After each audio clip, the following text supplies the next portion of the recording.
Assalamualaikum warahmatullahi wabarakatuh. Selamat malam pemirsa. Anda kembali menyaksikan program Kebanggaan Ada Dua Sisi dengan dua host kesayangan Anda, Aditya Nugroho dan Arif Fadil. Ya. Presiden Prabowo ini sejak awal itu selalu berkomitmen untuk memberantas korupsi di Indonesia. Oke. Nah, Presiden Prabowo ini mengusulkan atau memberikan wacana untuk membuat penjara khusus koruptor di pulau terpencil. Wih. Nah, dan yang lebih ngerinya nih, Apa tuh?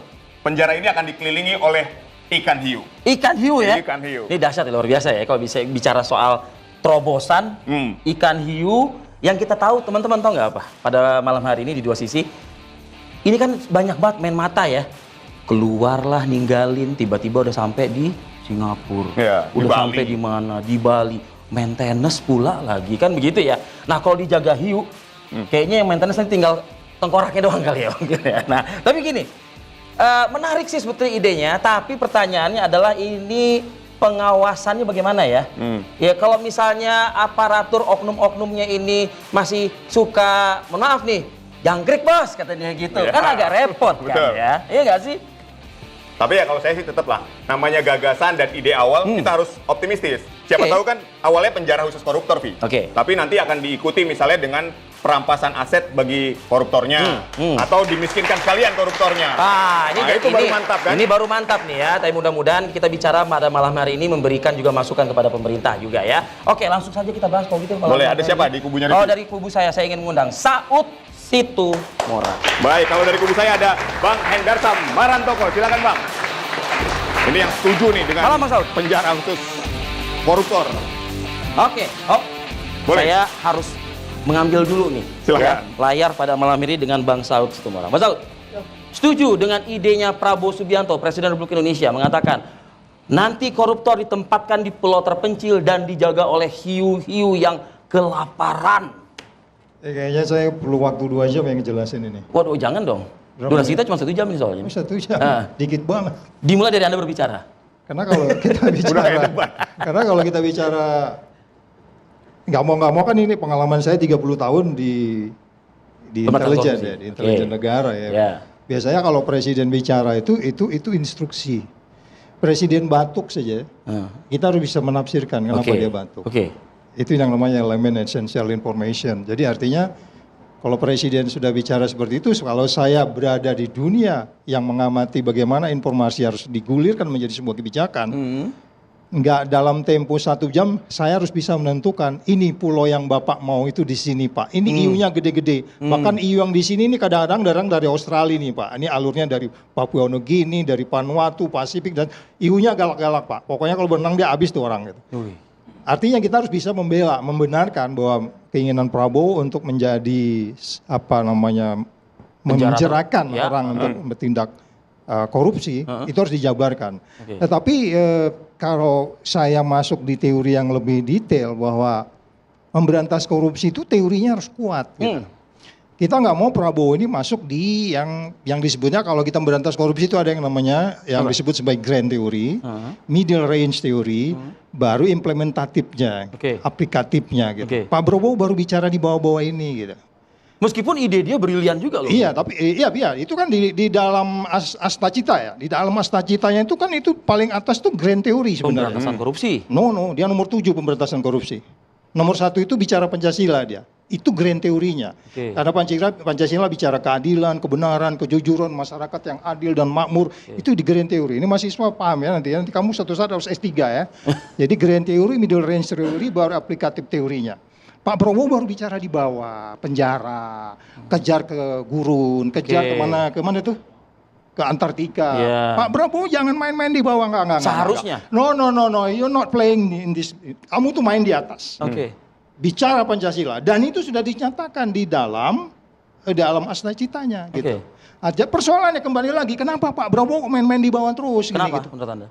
Karena ya menterinya nggak bisa ngejabarin. Ada orang yang jelas kalau kamu mau dapat doktor, kamu harus kuliah. Tahu-tahu kamu bisa dapat gelar doktor dengan cara gitu, itu perilaku korup, Bo. Jadi Prabowo itu akhirnya masih main di bawah-bawah. No, ke depan nggak, kita naikin dia ke atas, dia bicara grand teori. Berarti Anda kalau misalnya melihat Prabowo presiden ini masih main di bawah, artinya kebijakan untuk membuat penjara terpencil di Jagahiu ini hanya gimmick aja ya gitu ya? Iya, itu beresiko. Menyelesaikan permasalahan pemberantasan korupsi, Yes. efek jerah, itu tidak dapat. Very technical, dan itu aku akan membuat orang jadi frustasi. Karena itu sebenarnya bukan tempatnya beliau. Tempat beliau itu di atas posisi yang dia harus bicara benar-benar sebagai Baik, kaisar. saya ingin mendengar tanggapan dari Bang Hendar Sam. Ini sifatnya masih implementasi, harusnya Pak Prabowo ada di grand teori, ini hanya gimmick semata soal penjara khusus koruptor dikelilingi oleh ikan hiu. Anda menanggapinya seperti apa? Ya, rakyat kita sudah bosan dengan apa yang dikatakan grand theory. Apa diksi-diksi dan frasa-frasa akademik yang dipakai. Bahwa Pak Prabowo ingin menyampaikan itu secara lugas. Yang ingin saya katakan apa?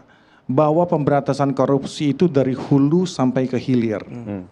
Hulunya itu apa? Ya, dalam penegakan hukum itu ada di proses penyelidikan, penyidikan sampai dengan vonis. Dan di hilirnya adalah tentang masalah bagaimana para koruptor-koruptor ini, ya kan, apakah dia memang di sana itu akan mendapatkan efek jerah atau tidak. Nah, jadi sudahlah, kita singkirkan dulu masalah itu. Itu ujungnya, ya bahasa tadi, ini ujung omong-omong aja, itu diskursus yang ada di akademik. Ya, kita bicara, beliau itu seorang tentara, bicara masalah strategik. Masalah grand theory sudah selesai. Nanti kita perlu waktu yang cukup untuk masalah itu. Saya katakan langsung saja, saya pakai data-data empiris saja untuk menyatakan hal tersebut. Iya kan? Penindakan hukum mungkin sudah oke. Segala macam. Tapi jebolnya kita lihat bagaimana. Nggak usah jauh-jauh, lapas KPK aja korupsi. Nah ya, artinya efek jerah kan tidak tampak. Nah, begini, saya kasih satu hal yang paling, ini bahasa bayinya aja. Bahwa, ya kan, apa yang ada di otak para koruptor itu apa sebenarnya? Ya kan, dia ingin meraup dan merampok uang rakyat untuk dia nikmati sendiri. Bersama, untuk sebesar-besar sendirinya. Kan itu kan, poin pokoknya. Kalau dia tidak bisa menikmati itu, maka hopeless lah mereka, ya kan? Nah, sedangkan fakta yang ada di lapangan, ya kan? Mereka setelah mereka dihukum di penjara, mereka masih bisa menikmati, ya kan?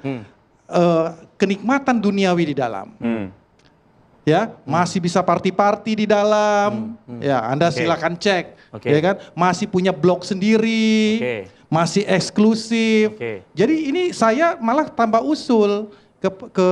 Nanti ke pemerintah Pak Prabowo, ya bukan hanya masalah para koruptor tadi, tapi orang-orang yang sudah merampok uang rakyat, ya.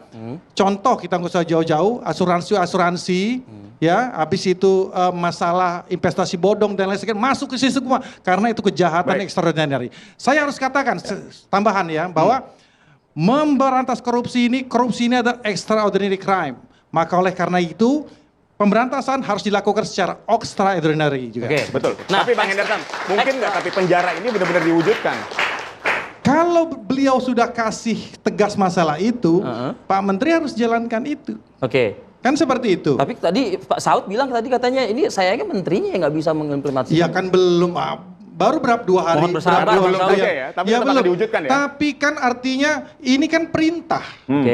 Yang ini saya perintah tahu ya? waktu itu dia sudah memerintahkan kepada Menteri Impas, yaitu imigrasi dan apa itu yang pemasyarakatan segera mencari pulau.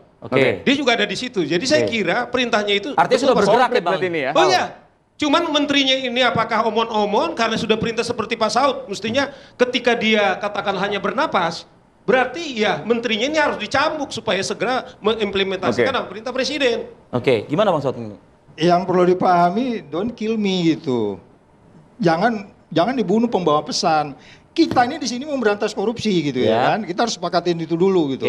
Tapi kalau kita nggak masuk dalam satu pemikiran yang sangat benar-benar teorinya yang kuat, kita akan memberantas, akan berada kemana-mana gitu, bablas kemana-mana.